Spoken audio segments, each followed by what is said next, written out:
আসসালামু আলাইকুম গাইস, আশা করি সবাই ভালো আছো। আলহামদুলিল্লাহ আমরা অনেক ভালো আছি। বুঝতেই পারতেছো আমি একটা জায়গায় যাব, সেটা হলো একটা বিয়ের দাওয়াতে। তো আমাদের ফুল ফ্যামিলি সহ ইনভিটেশন ছিল।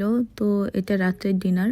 আমরা বের হয়ে গেলাম লিফটে। কেমন লাগতেছে গাইস অবশ্যই কমেন্ট করে জানাবা। এই গিফটটা অনেক সুন্দর, তাই না? বাই দ্য ওয়ে, আমি লাইজুকে সব জায়গাতেই নিয়ে যাই, লাইজুকে ছাড়া আমি কোথাও যাই না। মমতাজ খালাকে বাসায় রেখে আসছিলাম বিকজ মমতাজ খালা এই পোলাও টোলাও বিয়ে বাড়ি খাবার খায় না। এই হলো বউ আর বর। আমরা বউয়ের পক্ষে। আমার খুব কাছের এক ফ্রেন্ড, বড় আপু যেটাই বলুক, তার বোনের বিয়ে। তো আমার পক্ষ থেকে বউয়ের জন্য একটা ছোট্ট একটা ফিঙ্গারিং ছিল আর একটা ফ্লাওয়ার বক্স ছিল।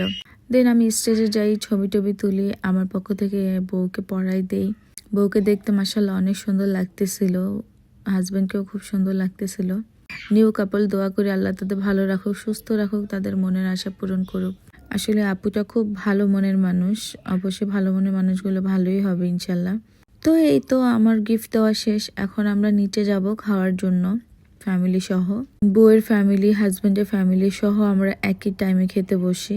এই যে দেখো আমরা খাচ্ছি। লাইজু খাওয়া স্টার্ট করে দিছে অলরেডি। মাশাআল্লাহ খাবারটা খুব ভালো ছিল, ভালোভাবে ফ্যামিলি সহ খেলাম। দেন আমরা চলে আসবো বাই বাই বলার জন্য বউয়ের কাছে গেলাম। সো এই আমার ছোট্ট একটা ব্লগ ছিল, সবাই দেখবা। So bye bye, tata.